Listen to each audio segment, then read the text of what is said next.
Assalamualaikum warahmatullahi wabarakatuh. Kalau pengurus NU jawab salamnya kenceng berarti sama, baik di Jawa Timur maupun di Jawa Barat, cicilannya sama-sama banyak ya.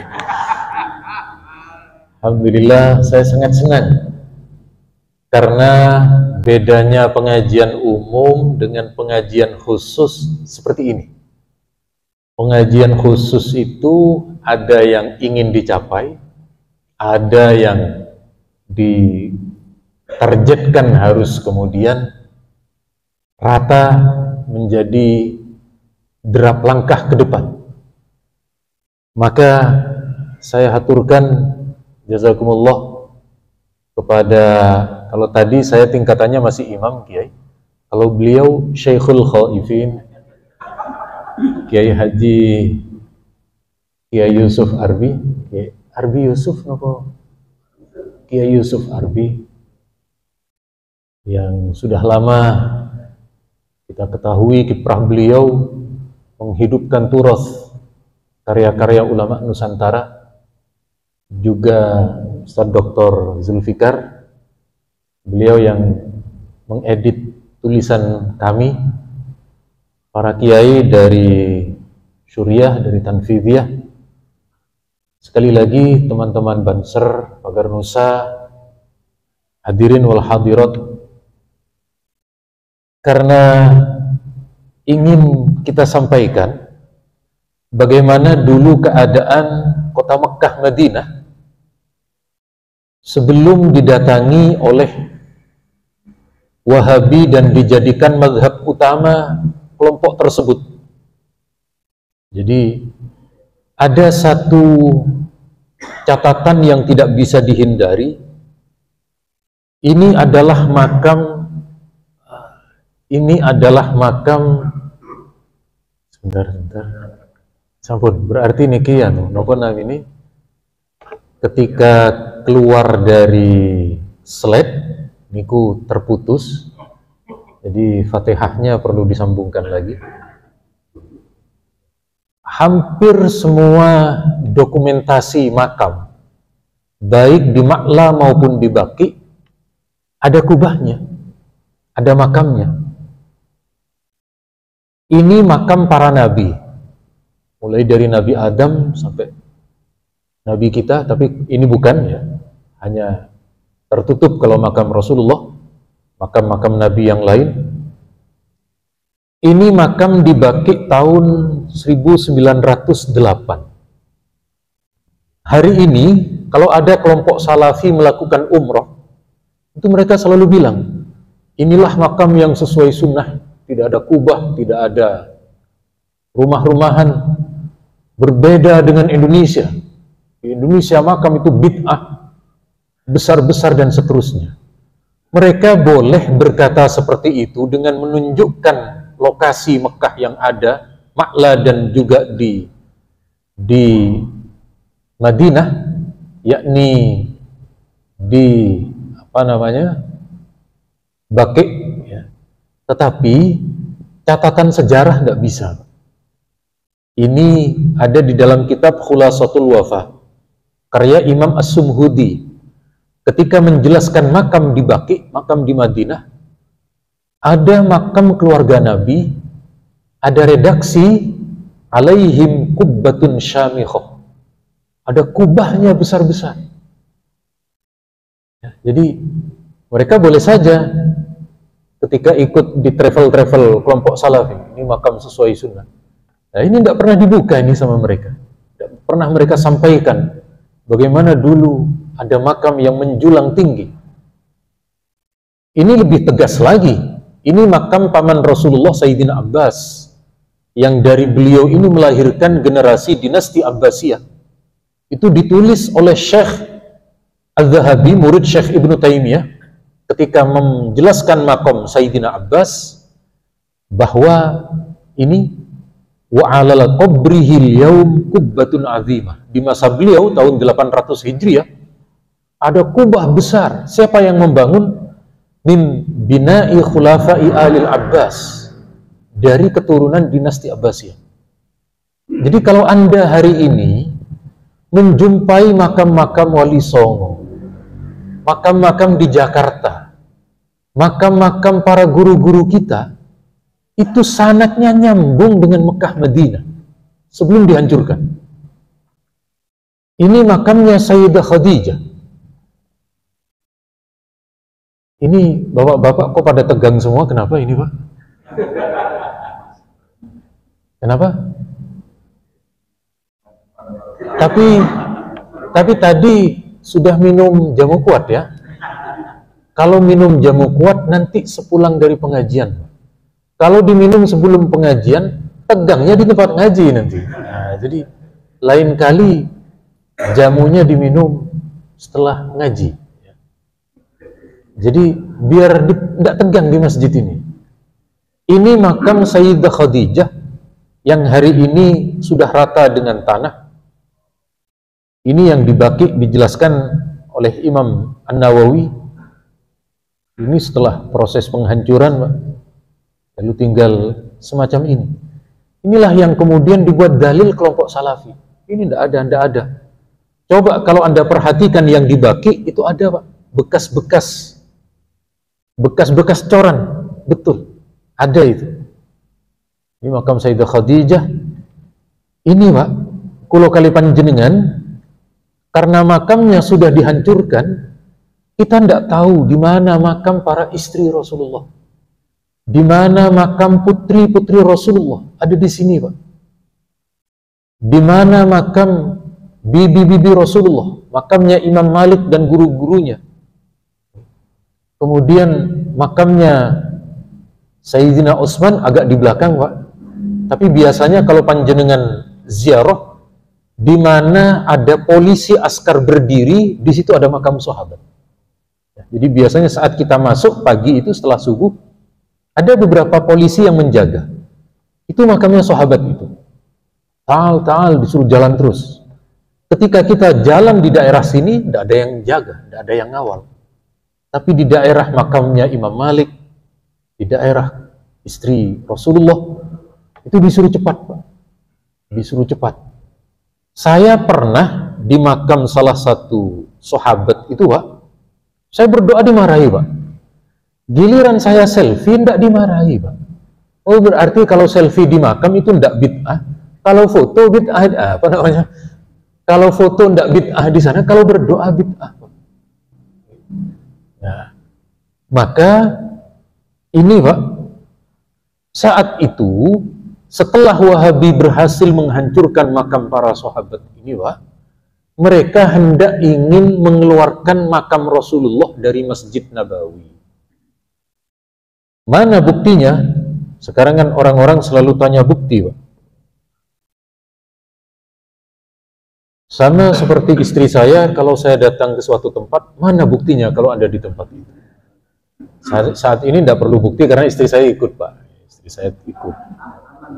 Aman. Ya, pengamanan langsung mabes, Pak. Mabes itu mama besar. Ya. Betul.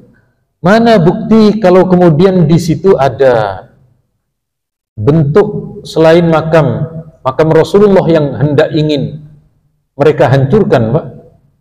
Ini oh ternyata ada di kelanjutan slide tadi. Ada kelanjutannya begitu ini. Syekh Albani, Pak, punya kitab, nama kitabnya adalah Manasikul Haji wal Umrah.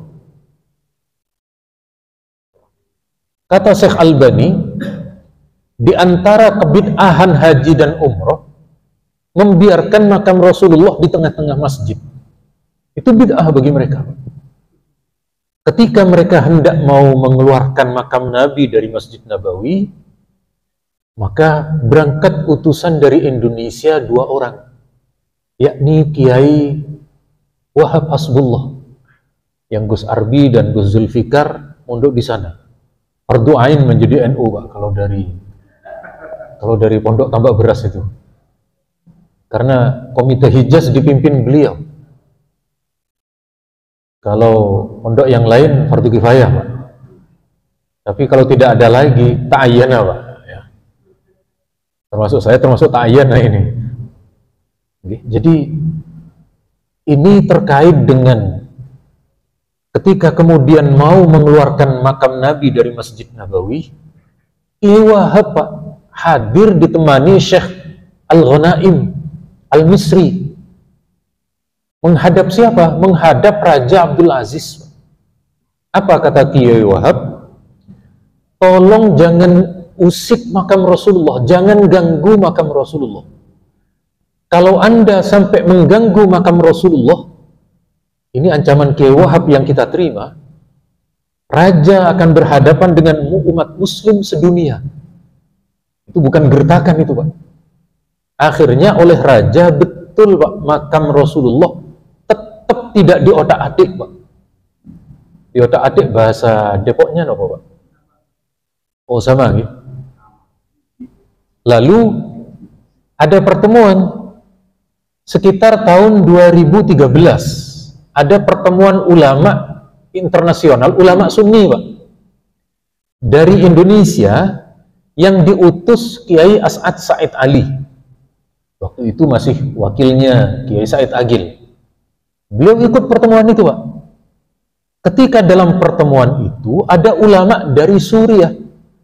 Ada ulama Suriah yang ngerti sejarah ini Pak. Apa kata ulama Suriah itu? Ulama Suriah itu berkata, kita hari ini datang ke makam Nabi, ziarah dengan penuh kenikmatan. Saat kita ziarah, karena ada perjuangan kakeknya orang ini. Menunjuk ke utusan PBNU, maksudnya adalah perjuangan Kiai Wahab yang saat itu mewakili dari para ulama pesantren yang sekali lagi kiprah NU itu Pak, bukan cuma di Indonesia Pak, tapi dirasakan oleh umat Islam sedunia hari ini, yakni makam Rasulullah Sallallahu Alaihi Wasallam. Ini kok tegang lagi, kenapa ini Pak? Apa karena diawali dengan kuburan-kuburan itu Pak? Angker ya? Tapi saya doakan semoga yang sehat, yang hadir semua panjang umur semuanya Pak. Karena ini mukaddimahnya kuburan, amin panjang umur lebih keras daripada doa cicilan tadi Pak. Jadi kita lebih beda dengan orang Madura Pak. Orang Madura itu kalau doa panjang umur tidak seberapa banter aminnya, tapi kalau cicilan Masya Allah banter sekali mereka. Karena warung Madura itu kan buka 24 jam ya, 24 jam buka, hari kiamat buka separuh Pak, buka setengah hari Pak. Allah sholli ala Muhammad. Ngapunten, mohon maaf Pak. Jadi itu latar belakang berdirinya NU tidak lepas dari masalah ahli sunnah wal jamaah secara global Pak. Ini sama persis dengan mazhab Asy'ari Pak. Yang mazhab Imam Asy'ari dulu beliau itu bangkit juga karena ahli sunnah ini Pak. Juga berarti itu adalah isu menjaga, membentengi ahli sunnah. Ini understand apa enggak ini Pak? Bisa di-understand ya? Saya senang kalau kemudian kajian begini disertai dengan manggut-manggut, itu saya senang Pak. Ya, senang.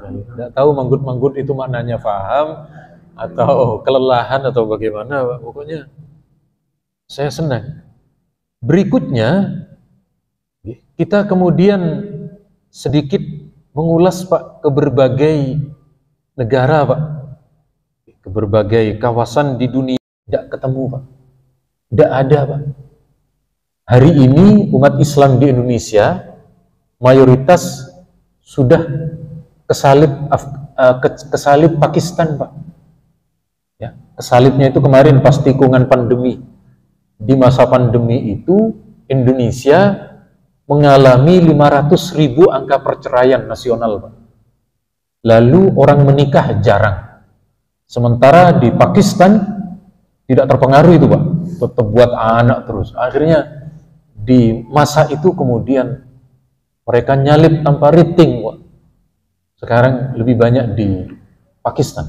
Tetapi untuk jumlah lembaga pendidikan, pesantren, masjid, uniknya Pak, bukan negara yang membantu, tapi ustadz-ustadz, kiai-kiai. Ini sekali lagi perjuangan ahli sunnah wal jamaah di negara kita tidak sama dengan di negara yang lain. Ini tidak jadi ngopi Pak kalau tegang-tegangan begini Pak ya. Supaya tidak tegang, kira-kira gimana enaknya ini Pak? Kita bahas yang ringan-ringan saja ya, yang tenang-tenang saja. Nah ini Pak, ini Rois Akbar kita, beliau itu menyeru. NU itu Pak, namanya Nahdlatul Ulama. Tetapi berbeda dengan organisasi lain. Organisasi para pengacara, isinya advokat semua Pak. Serikat Buruh Nelayan, anggotanya itu Pak. Organisasi apapun sobat, kecuali NU Pak. NU itu namanya organisasi ulama, tapi anggotanya tidak harus ulama Pak. Karena oleh Hadratus Syekh dipanggil semua, halumu ilaina jami'an, datang kalian semua ke sini, silahkan masuk ke rumah besar Nahdlatul Ulama. Maka pemudinya Pak juga memperjuangkan aswaja melalui fatayat.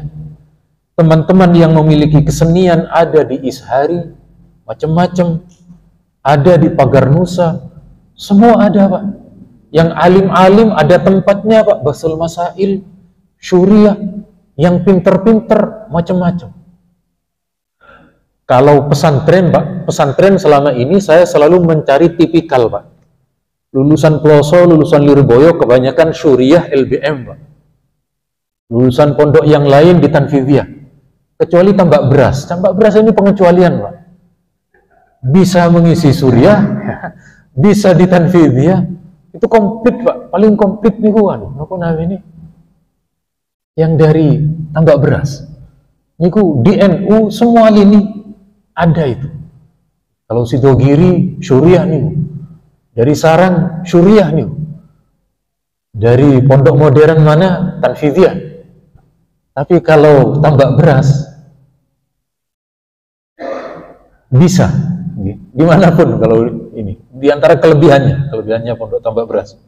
Nah, kita yang santai-santai saja Pak.